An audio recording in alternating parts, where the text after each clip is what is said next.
శివకుమారి అండి. మాది జ్ఞానాపురం. నాకు మా పెద్దత్తగారు చెప్పారండి, తైలాభిషేకానికి రా, నీకు ముగ్గురు ఆడపిల్లలు కదా, బాబు పుడతాడు, ఐసకాయ గారు అక్కడ ప్రార్థన చేస్తారు, ఫలం ఇస్తారు, అది తీసుకో, నీకు బాబు పుడతాడని చెప్పారండి. నేను 3 సంవత్సరాలు అవుతుంది నేను తైలాభిషేకానికి వచ్చి.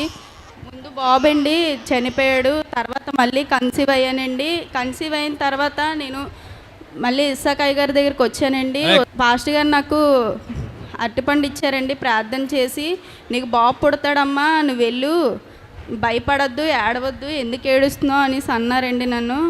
నేను అలానే వెళ్ళిపోయానండి. ఇంటి దగ్గర ప్రార్థన చేసుకున్నానండి, అరటిపండు తిన్నాను. నాకు 3వ నెల వచ్చినప్పుడు టీవీ స్పాన్సర్గా నేను 10,000 ఇచ్చుకుంటాను అనేసి టీవీ స్పాన్సర్ చేశానండి. నేను టీవీ స్పాన్సర్ చేసిన తర్వాత ప్రతి నెల ఇక్కడికి వస్తూనే ఉన్నానండి.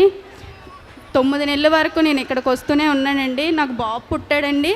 ఇదిగోండి నా బాబు. 3 ఆడపిల్లల తర్వాత ఈ బాబు అండి నాకు.